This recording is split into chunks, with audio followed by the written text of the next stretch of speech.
igisirikare n'intasi za Israheli basanzwe n'ubundi baragiye kure cyane mu bitero bihambaye birimbura abanzi babo. Mu ijoro ryo kuri wa kane rishyira kuri wa gatanu bongeye gukora ibitero bihambaye muri Operasiyo bise Rising Lion, batera hejuru Tehran, umurwa mukuru wa Iran, mu bitero bikomeye ku bigo byayo bya nucleaire birimo ikizwi cyane cyane atanzirwa hagati muri Iran mu ntara ya Isfahan gitunganya uranium, ndetse n'ibigo bya gisirikare barimbura benshi barimo abakomeye n'abayobozi bakuru ba gisirikare ndetse n'abashakashatsi b'abahanga mu by'ingufu za nucleaire. Muri Iran muri benshi biciwe muri ibi bitero bya Israheli abagarukwaho cyane barimo General Hossein Salami wari umuyobozi mukuru w'ishami ry'ingabo za IRGC Islamic Revolutionary Guard Corps rirenze ubutegetsi bw'impinduramatwara za Kisilamu muri Iran, General Muhammad Bagheri wari umugaba mukuru w'ingabo za Iran, General Gholam Ali Rashid wari umuyobozi mukuru w'ibiro bya Katamu al-Anbiya mpuzabikorwa by'igisirikare cya Iran, ndetse n'abayobozi bakuru ba gahunda ya nucleaire ya Iran barimo abashakashatsi bakuru batandatu barimo Bwana Feridun Abbasi Davani na Mohammed Mehdi Tehranchi, mu gihe Bwana Ali Shamkhani umujyanama mukuru wa Ayatollah Khamenei mu bya politiki we byavuzwe ko yahakomerekeye gusa. Rero mu birometero birenga 1560 hagati ya Yerusalemu na Tehran, Israheli na Iran bikaba ibihugu by'abanzi beruye mu buryo burambye bacunganirwa kujesha igihe cyose. Amakuru y'ubutasi bubasha kubageza mu kugwa gituma abayobozi bakuru muri Iran bakamenya aho babasanga bakabahitana no mu gihe nabo babaho mu bwihisho bukomeye. Ibyo ni ibintu byongeye gukangaranya bose mu bushobozi bukomeye aba banya Israheli bafite bwo guhitana no kurembura abanzi babo mu buryo babasha no gusubiramo kenshi. Bihindura Israheli igihugu kitari cyo kwikorereza ku bandi abari bo bose mu ntambara. Muri Operasiyo Rising Lion ntago kabyo ko ariko kose kwaba ko bibarijwemo mu kuvuga ko baciye umutwe igisirikare cya Iran mu guhitanira rimwe abayobozi bakuru bacyo gutyo banasubiza nyuma cyane gahunda za Iran mu bya nucleaire n'ubushobozi bwayo bwo gukora ibisasu kirembuzi, nkuko ari nabyo Israheli ishimangira ko byari intego zayo mu gukora ibi bitero, bemeza ko byageze neza ku ntego zabyo 100%, ariko kandi bakaba ngo biteguye no gukomeza intambara na Iran ngo kuko nayo igiye guhita batangizaho ibitero bihambaye, bakaba bafashe n'ingamba zo gutegereza ibitero bya Iran nabyo bigiye gukurikiraho. Israheli n'ibitero yakoreshejemo indege nyinshi cyane z'intambara zigera muri 200 nkuko byemezwa na bamwe, zasutse ibisasu biremereye cyane hirya no hino muri iki gihugu cya Iran byihariye ku murwa mukuru wacyo Tehran. Mu bindi byinshi bigaragazwa ko byangijwe cyangwa byasenywe muri Iran harimo n'ibitwaro bine birinda ikirere bya S-300 Iran yari iherutse kugura mu Burusiya.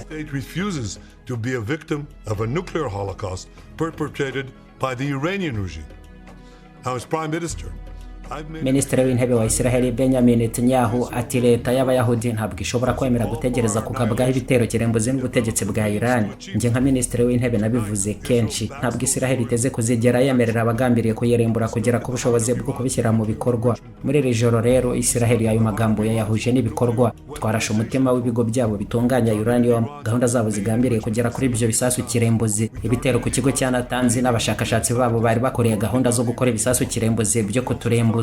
Twanarashe kandi ibigo bya gahunda zabo zikora ibisasu bya misile.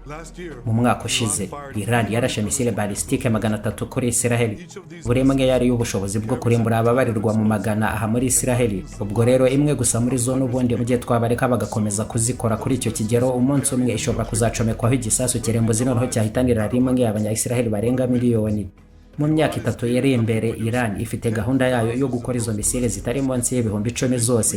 Utekereze rero nawe igihugu nka Israheli kingana na leta ya New Jersey gusa, imwe mu zigize leta zunze ubumwe za Amerika, mu gihe cyaba gisukwaho noneho toni z'ibiturika bya TNT bya misile ibihumbi 10. Ibyo ni ibintu bigomba guhagarikwa.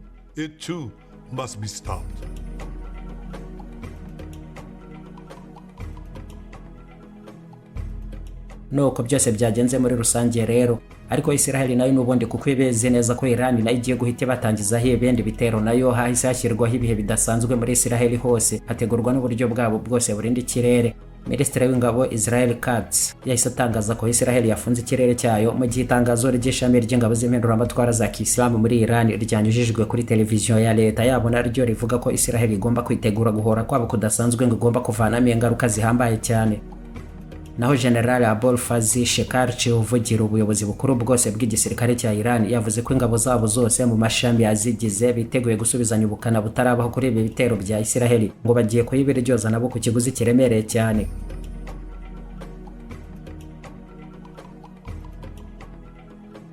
Intambara isanzwe ari igikorwa kidahura cyane na business mu buryo busanzwe, kereka wenda ku bacuruzi intwaro n'abafite izindi nyungu zihariye bayikurikiranamo. Aha ubuhuha rero nabwo ingaruka z'ibi bitero bya Israheli kuri Iran zahise zihungabanya cyane isoko rya peteroli ku isi, cyane ko ari n'uburasirazuba bwo hagati bwose buhita buhungabana, kikaba igice kigeze ingano yayo nini cyane ku isoko mpuzamahanga. Peteroli yahise izamukaho 10% ku kanya nk'ingaruka zibanze kuri bose mwese kubera ibyo bitero n'ihangana rikomeje n'ubundi hagati ya Israheli na Iran. Ni mu gihe Iran ishinja abanyamerika nabo kugira uruhare runini mu gutegurana na Israheli ibi bitero nk'uko bisanzwe, ariko nabo bakaba babyigurutsa basaba ko Iran ahubwo yareka gutera Israheli no kugaba ibitero ku ngabo zabo z'abanyamerika mu burasirazuba bwo hagati, ahubwo ngo bagakomeza ibiganiro n'ubundi bari basanzwe barimo n'abanyamerika kuri gahunda yabo ya nucleaire, ariko Iran nayo ibyo ntabwo bikozwa, yiteguye guhora. Ni mu gihe Leta Zunze Ubumwe za Amerika zinemeza ko zari zabanje gusaba Israheli gutegereza ibyava muri ibyo biganiro mbere yo gukora ibyo bitero, ariko ngo bakabirengaho bakabikora n'ubundi. General Eyal Zamir, umugaba mukuru w'ingabo za Israheli, yasabye abaturage bose kwegengesera bikomeye, ati ibingibi noneho ntabwo ari ibitero bisanzwe gusa bitangijwe kuri iki gihugu cya Iran, ahubwo ni urugamba rw'amateka rudashobora no kubura ibitambo. Turabizi ko ari intambara ndende tugiyemo n'umwanzi wacu ukomeye ugambiriye kuturimbura. Mu bihe bya vuba mu rwango rurambye cyane n'ihangana hagati y'ibi bihugu byombi bya Israheli na Iran, ubushyamirane no gukoranaho ibitero byashyizwe hejuru cyane kuva mu mwaka ushize, ubwo tariki ya mbere mu kwa kane k'umwaka ushize indege z'intambara za Israheli zarasaga kuri ambasade ya Iran muri Syria mu gitero cyahatsinze 7 mu basirikare bakuru b'abanya-Iran. Mu gihe cy'ibyumweru 2 byakurikiyeho, Iran nayo yakoze ibitero bikomeye bya misile nyinshi zivanze na drone byerekezwa kuri Israheli. Tariki 13 z'uko kwezi kwa kane ku 2024 inemeza ko ihorera icyarimwe n'abandi bayobozi bakuru benshi ba Hamas na Hezbollah barimo Ismail Haniyeh na Hassan Nasrallah nabo bishwe na Israheli. Israheli yongeye gukora Operasiyo Days of Repentance tariki 26 mu kwa 10 k'umwaka ushize.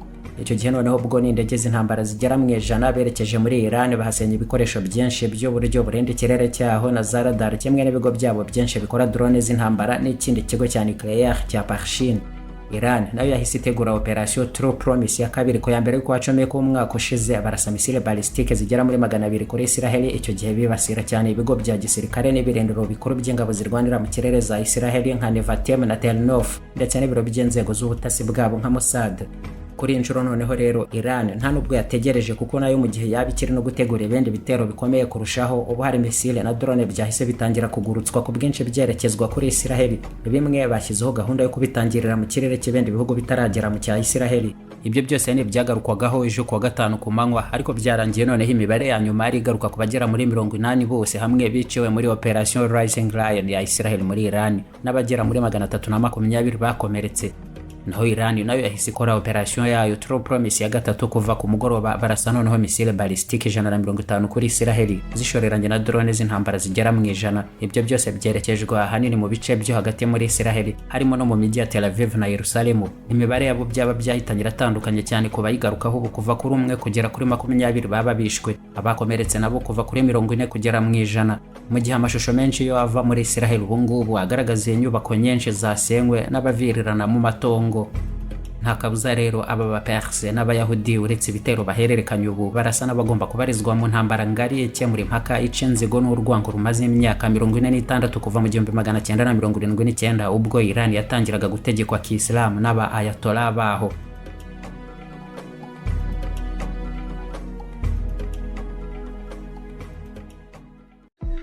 Inzozi Park, ihuriro ry'ibirori, ubukwe, inama, kwiyakira n'imyidagaduro. Utegura ubukwe bw'inzozi zawe, umunsi w'amavuko, inama, cyangwa se ushaka no kugira umunsi mwiza wo kwiruhukira no kwidagadura, byose ni ukuvuga icyarimwe cyangwa se mu bihe bitandukanye ahantu hamwe. Iyo uhisemo ko bibera mu Nzozi Park, bingana no kubika urwibutso rw'ibihe byiza mu bunyamwuga bwose. Dukodesha abera ubukwe, inama n'ibindi birori. Dufite kandi ubunararibonye mu kubategurira ibirori no gutakana amabengeza yose aho biri buze kubera.